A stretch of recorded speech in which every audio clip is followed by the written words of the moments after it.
Hello বন্ধুরা, আসসালামু আলাইকুম। সবাইকে স্বাগতম জানাচ্ছি। তো আজকে চমৎকার একটা রেসিপি নিয়ে হাজির হয়ে গেলাম। এই যে একটি লাউ, একদম কচি একটি লাউ। তো এই লাউটা আমি ভাজি করে দেখাবো। রুটির সঙ্গে খেতে ভীষণ ভালো লাগে। একদম জিরি জিরি করে কুচি করে লাউটাকে আমি ভাজি করব।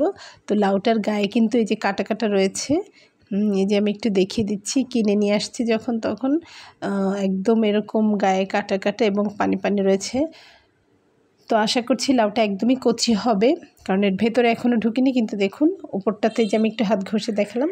তো লাউটা প্রথমে আমি গোটা অবস্থাতেই ছিলে নেব ধুয়ে, তারপরে আমি আবারও ধুয়ে নেব। তো এই যে দেখুন, প্রথমে আমি ধুয়ে কিন্তু ছিলেছি, তারপরে আরও একবার ধুয়ে নিচ্ছি, কারণ এর ভেতরে একটা কষ রয়েছে, তো সেজন্য ধুয়ে নিতে হবে।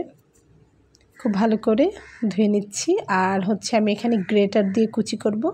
আপনারা চাইলে কিন্তু হাতেও কুচি করতে পারেন, তবে গ্রেটার দিয়ে কুচি করলে একটু ভালো লাগবে খেতে, আর একই সাইজের কুচানোটা হবে। তো সেজন্য আজকে আমি গ্রেটার দিয়ে কুচি করে নেব।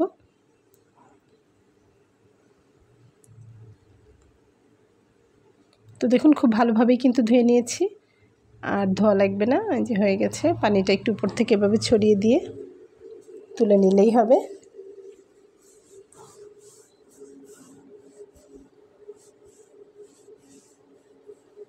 এই যে আমি এখানে একটা গ্রেটার নিয়ে নিয়েছি, যেটাতে করে কুচি করব।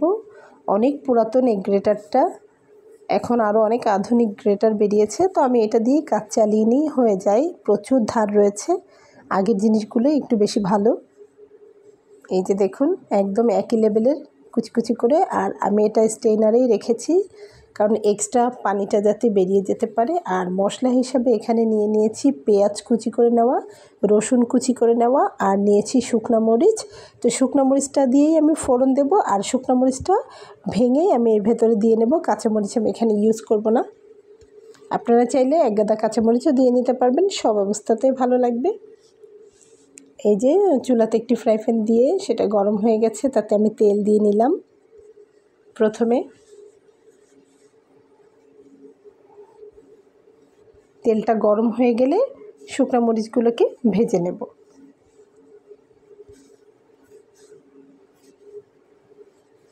তো শুকনো মরিচ দিয়ে এই ভাজিটা অনেক ভালো লাগে। শুকনো মরিচের একটা ফ্লেভারও ভেতরে চলে যায়, খেতে ভীষণ ভালো লাগে। এই দানাগুলো যখন দাঁতে লাগে তখন খুবই ভালো লাগে খেতে।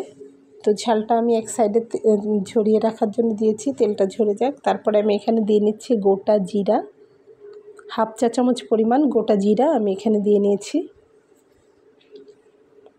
তারপরে পেঁয়াজ রসুন কুচি করাটা দিয়ে দিলাম।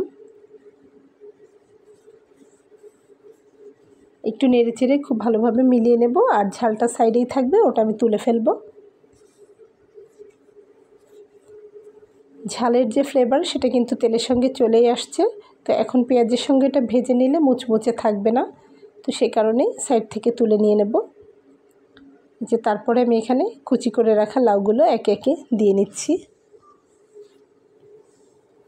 উপর থেকে দিয়ে নেব সামান্য হলুদ,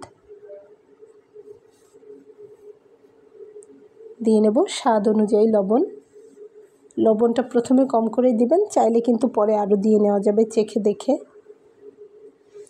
তো যে এটার ভেতরে কোনো পানি কিচ্ছু দেওয়া লাগবে না, এটা বারবার নাড়াচাড়া করলে লাউয়ের ভেতর থেকেই অনেকটা পানি ছেড়ে দেবে, সেই পানিটা দিয়েই সিদ্ধ হয়ে যাবে এবং ভাজা ভাজা হয়ে যাবে।